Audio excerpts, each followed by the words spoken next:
Bonjour et bienvenue dans C'était pas mieux avant, votre émission dans laquelle on revient sur des événements et des personnalités marquants de l'histoire politique de la France et du monde.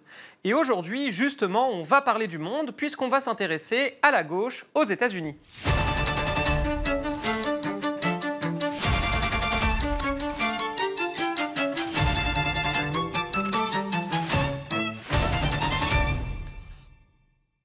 La nouvelle est tombée dans la nuit du 4 au 5 novembre, confirmant les estimations des sondages. Zohran Mamdani, candidat officiel du Parti démocrate, a été élu maire de New York en battant largement, avec plus de 50% des voix, le dissident démocrate Andrew Cuomo. La victoire de Mamdani s'accompagne de plusieurs victoires électorales démocrates dans le New Jersey et la Virginie, dans un contexte de défiance accrue vis-à-vis de la politique d'extrême droite de Donald Trump. Mais en même temps, on sent bien que c'est pas que ça. Zohran Mamdani a certes remporté la primaire démocrate, mais il n'est pas issu du Parti démocrate.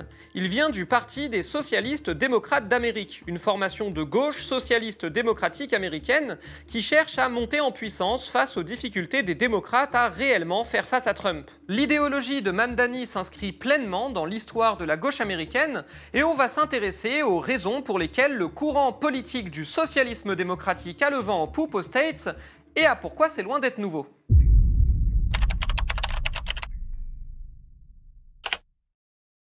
C'est quelque chose d'assez connu, mais qu'il est tout de même important de resituer. Le système politique américain est un système bipartite, et même un système de bipartisme absolu. Il y a en soi un grand nombre de partis politiques différents aux États-Unis, mais il n'existe que deux partis qui puissent concrètement être représentés dans les instances nationales du pays, et puissent même le gouverner, le Parti démocrate et le Parti républicain. Depuis la fin du 19e siècle, aucun autre parti n'a réussi à renverser ce duopole, même quand, à de rares occasions, un candidat issu d'un troisième parti a pu faire une percée dans les sondages. La gauche américaine se trouve donc aujourd'hui principalement représentée au sein des instances du Parti démocrate. Le Parti démocrate, c'est rien moins que le plus vieux parti politique encore en activité dans le monde. Il trouve ses origines dans le Parti républicain, premier du nom, créé par Thomas Jefferson au lendemain de la Révolution américaine. Opposé à l'époque au Parti fédéraliste, emmené notamment par George Washington, et favorable à un État fédéral puissant, les républicains défendent alors plus de pouvoir pour les États.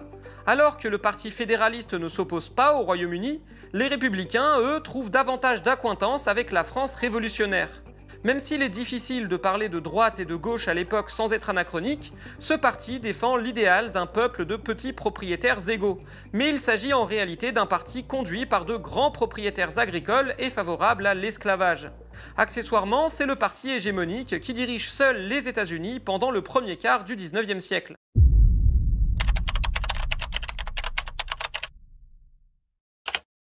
En 1825, le Parti républicain se divise entre les partisans d'Andrew Jackson, qui revendiquait la démocratie, ce qui n'allait pas de soi au début du 19e siècle, et ceux de John Quincy Adams, connu notamment pour son anti-esclavagisme.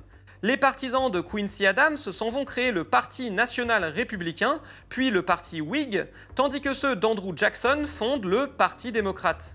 Le bipartisme américain se reconstruit alors sur l'opposition entre le Parti démocrate et le Parti Whig.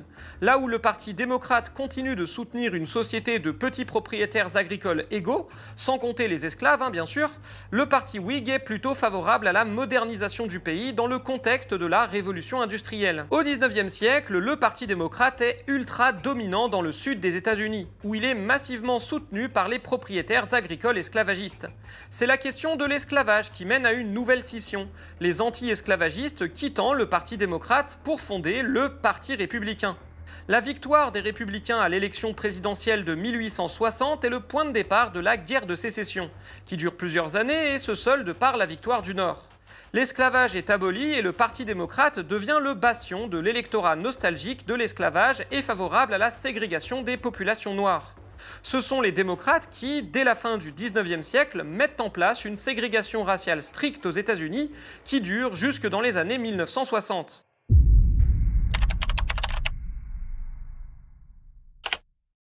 Au début du XXe siècle, le Parti démocrate oriente petit à petit ses revendications vers des idées progressistes.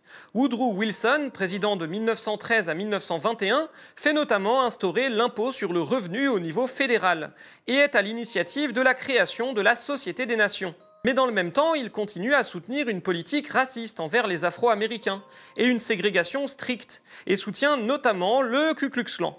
Pendant ce temps-là, aux États-Unis émerge le Parti socialiste américain qui parvient à obtenir un certain nombre d'élus dans les différents États et plusieurs dizaines de maires dans les années 1910-1920. Toutefois, dans la suite du XXe siècle s'opère un véritable parti switch. Le Parti démocrate s'ancre de plus en plus à gauche et dans le progressisme, notamment sous la présidence de Franklin Roosevelt, entre 1933 et 1945.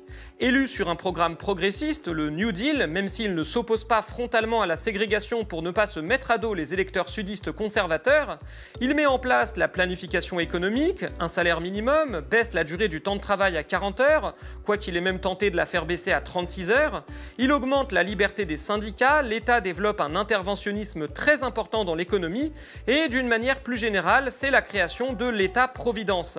Il crée de grandes entreprises publiques qui emploient des millions de personnes pour faire baisser le chômage, met en place la sécurité sociale pour les retraités, les pauvres et les malades, et sa politique est si volontariste qu'il est carrément soutenu par le Parti communiste américain. D'ailleurs, l'opposition le critique en le taxant de communiste, avec le résultat qu'on connaît puisqu'il est réélu et réélu et réélu, au point que les États-Unis institutionnalisent la limite des 2 mandats présidentiels seulement après lui pour éviter qu'un président puisse gouverner trop longtemps.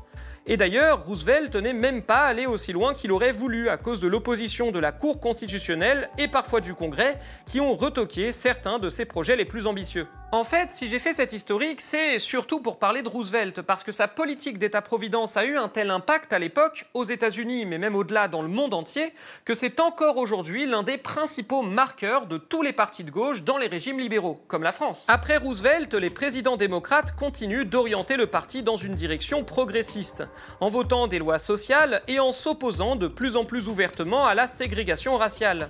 Cette politique permet un ralliement de plus en plus massif de la jeunesse et des électeurs afro-américains, en contrepartie de la perte de l'électorat du Sud, qui se tourne vers le Parti républicain.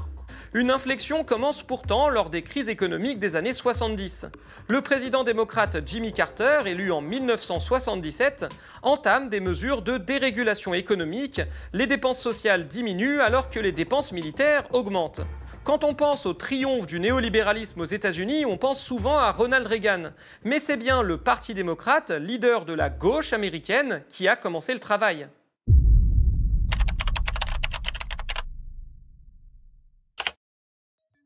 Les socialistes démocrates d'Amérique sont nés dans les années 1980 et sont issus de différentes organisations socialistes qui s'étaient particulièrement opposées à la guerre du Vietnam au début des années 70. Le DSA, comme on l'appelle, se veut l'héritier du Parti socialiste d'Amérique, dont on a parlé plus tôt dans la vidéo et qui n'a jamais réussi à exister en fait, face au Parti démocrate. C'est un parti qui se pose en défenseur des libertés civiles qu'il veut étendre et a des inspirations marxistes en parlant de lutte des classes. Il veut réunir les démocrates de gauche, notamment les syndicats, les féministes, les minorités ethniques et religieuses, afin d'incarner une alternative à Ronald Reagan. Dans les années suivantes, ça reste toutefois un parti assez marginal qui compte seulement quelques milliers de membres et ne présente pas de candidats aux élections présidentielles comme peuvent le faire d'autres partis minoritaires comme le Parti libertarien ou le Parti vert. Le bipartisme absolu des États-Unis empêche des alternatives d'exister au-delà du symbole à la gauche des démocrates. Pour cette raison, le parti pratique une forme d'entrisme au sein des instances démocrates. Il accepte le jeu des institutions américaines en soutenant des candidats dans les primaires démocrates et en cherchant à les influencer politiquement. C'est surtout en 2016 qu'on commence réellement à entendre parler de ce parti lors de la campagne de Bernie Sanders pour la primaire des démocrates en vue de l'élection présidentielle. Bernie Sanders n'est pas membre des socialistes démocrates d'Amérique. C'est un candidat indépendant, rattaché fiscalement au Parti démocrate sans en être membre non plus. Mais par contre, il se revendique totalement du socialisme démocratique, ce qui crée une proximité entre lui et le DSA, et fait que les socialistes démocrates d'Amérique soutiennent sa candidature. Même s'il perd en 2016 contre Hillary Clinton, puis en 2020 contre Joe Biden, c'est assez inédit qu'un socialiste démocrate soit considéré comme un concurrent sérieux pour l'investiture. Et les socialistes démocrates d'Amérique connaissent un afflux de nouveaux membres, passant de quelques milliers à plus de 40 000. Mais alors, depuis le début, je vous parle de socialisme démocratique sans vous expliquer ce que c'est. Alors, c'est quoi le socialisme démocratique ? Le socialisme démocratique, c'est un courant idéologique qui conteste la société capitaliste sans remettre en cause la démocratie libérale. Il garde en tête l'idéal d'une société sans classe, mais veut poursuivre ce but par des réformes qui aménagent et transforment la société capitaliste. Les principes du régime parlementaire, que ce soit les libertés fondamentales, la propriété privée ou le modèle électoral, sont quant à eux plutôt maintenus. Et là, vous me demanderez peut-être quelle est la différence entre ça et de la social-démocratie. Eh bien, personne ne sait vraiment en fait. Politiquement, ça se traduit grosso modo par la même chose, construire l'égalité au sein de la société capitaliste. La différence étant peut-être que les sociodémocrates acceptent la société capitaliste et leurs réformes visent à la rendre plus juste, tandis que les socialistes démocrates ont toujours en tête l'idéal de la société socialiste et ne se coupent pas de la pensée marxiste. Aujourd'hui, le terme socialisme démocratique, il permet aussi de se distinguer des héritiers de la social-démocratie, qui, tout en continuant à se revendiquer sociodémocrates, ont dérivé vers les idéologies démocrates chrétiennes et néolibérales, comme le Parti social-démocrate d'Allemagne ou le Parti socialiste en France. Dans le cas des socialistes démocrates d'Amérique, on est au contraire sur un parti qui a largement conservé des bases marxistes. En témoigne le fait que le comité politique du parti est majoritairement dominé par des courants marxistes depuis 2023. Et puis, en 2025...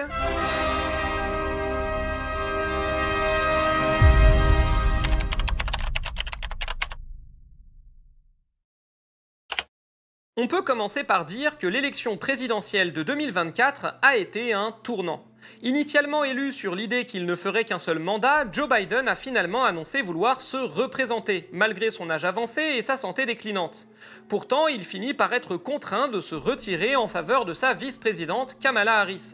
Cette dernière est désignée par la Convention démocrate et cette situation lui permet de complètement enjamber la primaire et au passage d'étouffer la gauche américaine.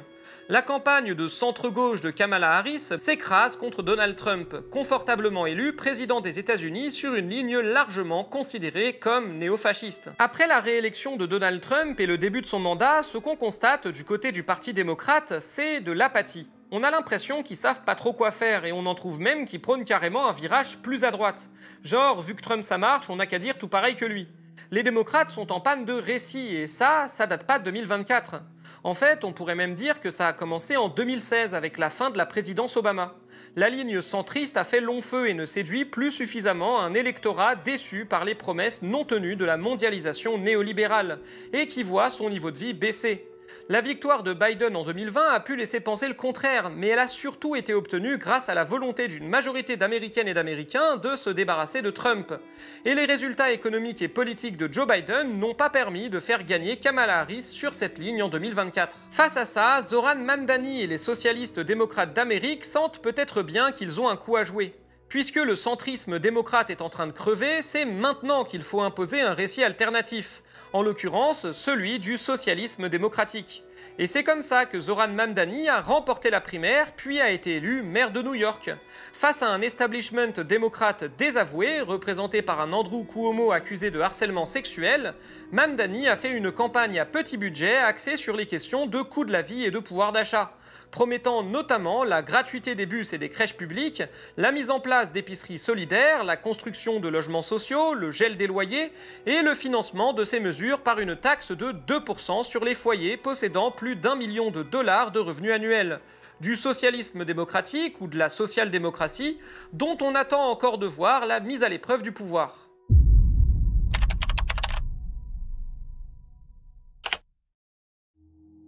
Toute la difficulté pour la gauche aux États-Unis, c'est son obligation de jouer au sein des instances du Parti démocrate, qui compte aussi une aile droite très puissante, largement soutenue par les grands donateurs du parti.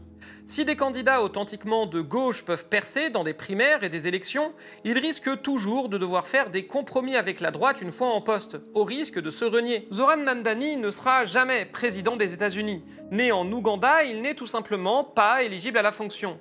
Mais si sa popularité actuelle se maintient d'ici 2028, son soutien sera absolument crucial pour les primaires présidentielles démocrates et donc pour espérer renverser les Trumpistes. Face aux déceptions d'une grande partie de l'électorat, face aux promesses de pouvoir pouvoir d'achat non tenu de Donald Trump, les socialistes démocrates espèrent réussir là où Bernie Sanders a en partie échoué. Mais avant ça, ils doivent déjà résister à la volonté du président américain de renverser peu à peu le régime parlementaire. Les redécoupages électoraux en cours en amont des midterms en sont la preuve, et il n'est pas dit que les prochaines élections américaines seront libres et transparentes. C'est la fin de cet épisode de C'était pas mieux avant. Si vous l'avez apprécié, vous pouvez vous abonner à cette chaîne ou pourquoi pas soutenir financièrement le média. Vos dons sont la garantie de son indépendance. À la prochaine!